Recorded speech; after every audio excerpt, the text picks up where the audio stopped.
obstetricia lo que más nos preocupa es la prematuridad. La prematuridad va a tener unas implicaciones importantes, no solo para la madre, sino para el feto, con una alta mortalidad y una problemática importante, que a veces se asocia a la rotura prematura de las membranas. La rotura prematura de las membranas tiene riesgos en función del momento en el que se produzca esa rotura. En aquellas mujeres que es muy precoz esa rotura y que pueda pasar desapercibida, el riesgo infeccioso es importante, infección que puede afectar no solo al útero, sino también a la propia madre y finalizar con la gestación.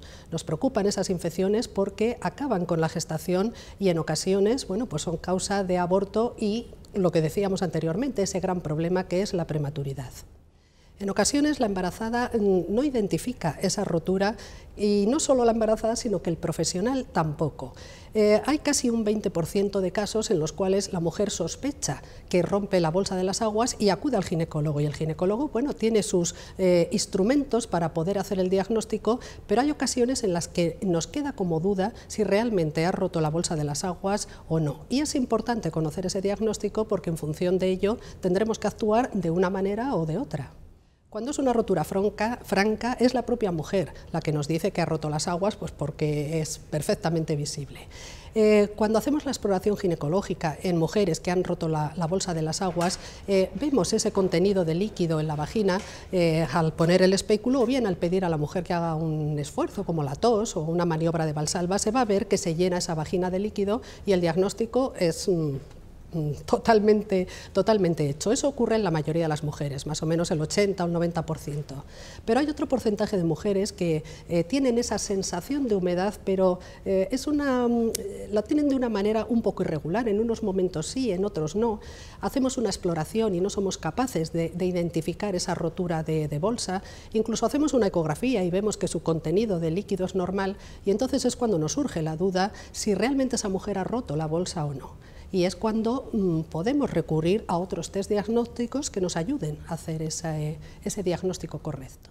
Hay determinados análisis o test que hacemos sobre las secreciones vaginales para identificar sustancias que de manera normal no se encuentran en la vagina. Son sustancias que se encuentran en muy alta cantidad dentro del líquido amniótico y por tanto cuando se rompe la bolsa y ese líquido fluye a la vagina, entonces sí somos capaces de identificar esas proteínas, esas sustancias que están en el líquido amniótico y que en condiciones normales no se identificarían en la vagina. El parto prematuro en España más o menos ronda el 7% de todas las gestaciones. Hay comunidades o incluso momentos que puede ser más elevada esa cifra, pero en promedio nacional más o menos un 7%. Aquí están incluidos todos aquellos partos que ocurren por debajo de las 37 semanas.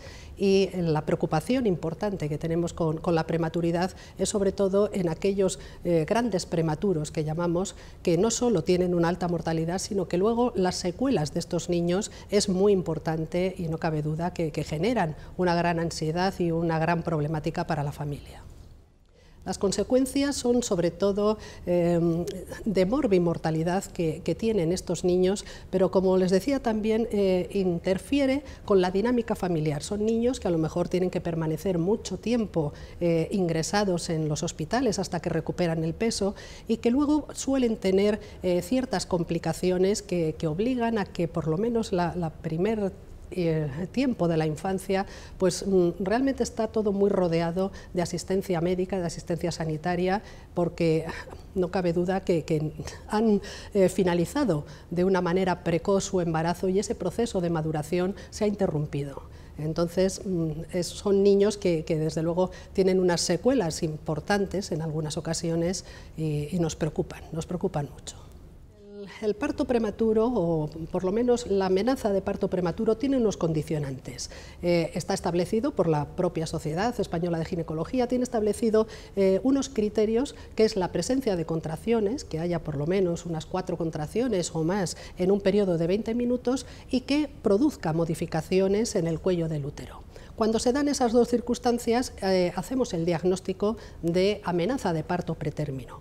Una vez que está diagnosticado, no cabe duda que intentamos el poner remedio siempre y cuando se puede, porque hay momentos o situaciones en las que no es posible frenar esas gestaciones, esos partos, pero de lo que se trata es de prolongar la gestación por lo menos hasta que el feto, el niño, el recién nacido, pueda tener una madurez que le permita desenvolverse bien en un medio fuera de su madre.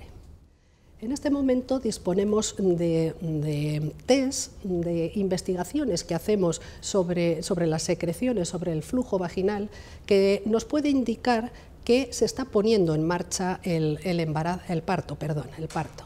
Quizá lo más interesante de estos test que analizan determinadas sustancias que normalmente no se encuentran en la vagina y que solo aparecen cuando hay una cierta actividad dentro del útero, dentro de las células del útero. Estos test tienen la gran ventaja de que nos indican qué mujeres son las que no se van a poner de parto. Y en ese sentido, claro, estamos ahorrando el que la mujer ingrese, el que pongamos un tratamiento para frenar el parto.